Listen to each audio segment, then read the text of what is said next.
এই নির্বাচনের চরিত্রকে শেষ করার চেষ্টা করা হচ্ছে। এটা ক্ষমতা বদলের নির্বাচন না, এটা বাংলাদেশ বদলের নির্বাচন। যখন আপনি মনে রাখবেন এই নির্বাচন বাংলাদেশ বদলের নির্বাচন, তখন আপনি দেখবেন ৭০ সালে কে আসলে প্রার্থী হয়েছিল, লোক আমার গায়ে গালা দাঁড়াইছিল, কোন প্রার্থীকে জনগণ চিনে নাই, জনগণ একটা রাজনীতিকে ভোট দিয়েছে। এইবারও এখনো যদি আসলে বাংলাদেশের এই তরুণ ছেলেরা ঠিক মতো দাঁড়াতে পারে এবং তারা যদি আসলে এই বাংলাদেশকে পরিবর্তনের জন্য এই নির্বাচনকে বাংলাদেশ পরিবর্তনের নির্বাচনে রূপান্তরিত করতে পারে, তাহলে কারা দাঁড়াবে, কার কি ভোট আছে, কার কি টাকা আছে, এগুলো কিচ্ছু বিবেচনা হবে না। বাংলাদেশ জিতবে, বাংলাদেশের পরিবর্তন জিতবে, বাংলাদেশের রাজনীতি জিতবে এবং এর ভেতর দিয়েই বাংলাদেশকে পরিবর্তনের জন্য আমাদের মানুষ, আমাদের ছেলেরা যে জীবন দিয়েছে সেটার শোধ, সেই প্রতিশোধ আমরা নেব বাংলাদেশে। অভ্যুত্থান কে যেন বলছিল শেষ হয়ে যায় না, অভ্যুত্থান শেষ হয় না। অভ্যুত্থান যে কারণে হয়, সে কারণ যতক্ষণ পর্যন্ত শেষ না হয় ততক্ষণ আসলে লড়াই শেষ হয় না। অতএব এই অভ্যুত্থান শেষ হয় না।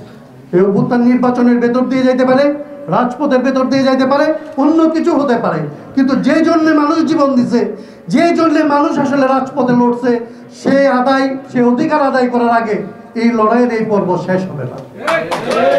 আপনাদের দায়িত্ব, আমাদের দায়িত্ব এই লড়াইকে যেই কারণে আসলে লড়াই হয়েছে সেই কারণের সমাধান করা।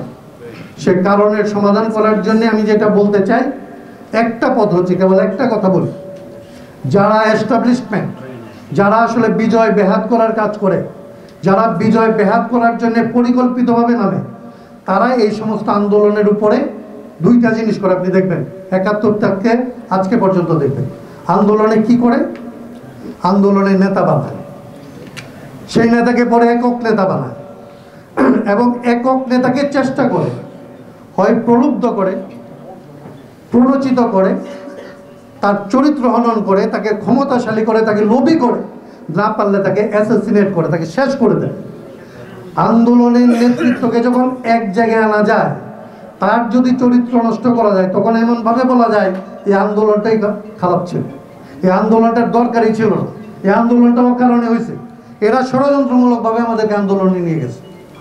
সেই জন্যে এই আন্দোলনের এরা যেরকম বলে যে আন্দোলনের 18 কোটি মানুষ নেতা, সেইটা না হইল, এই আন্দোলনের যে অনেক নেতা ছিল সেইটার কারণেই তো এটা গণ অভ্যুত্থান। আন্দোলনে একক নেতা থাকলে তো বিপ্লব হইতো, কোনো একটা পার্টি করতো, কোনো একটা পার্টির নেতৃত্ব হইতো, কোনো একটা পার্টি তারপরে ক্ষমতা নিয়ে ডিক্রি জারি করতো। সেইটা যে হয় না, তার মানে হচ্ছে এই আন্দোলনের অনেক শরিক ছিল, আন্দোলনের অনেক নেতৃত্ব ছিল। যাত্রাবাড়ির নেতাদের আমরা মনে রাখছি, উত্তরার নেতাদের আমরা মনে রাখছি, বাংলাদেশের ছেলেরাও যে নেতৃত্ব দিচ্ছে এটাকে আমরা মনে রাখছি, এই গঠনতন্ত্র আন্দোলন বাংলাদেশ করে এদের মনে রাখছি, জুলাই চেতনা করে তাদের মনে রাখছি। কিন্তু এদেরকে মনে রাখলে যেটা হয়, আন্দোলনে হতাশা তৈরি করা কঠিন হয়।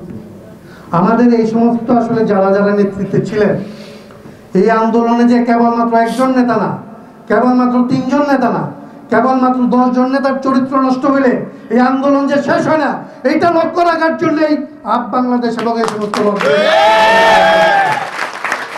আমাদের আন্দোলনের অন্যান্য নেতাদেরকে রক্ষা করতে হবে।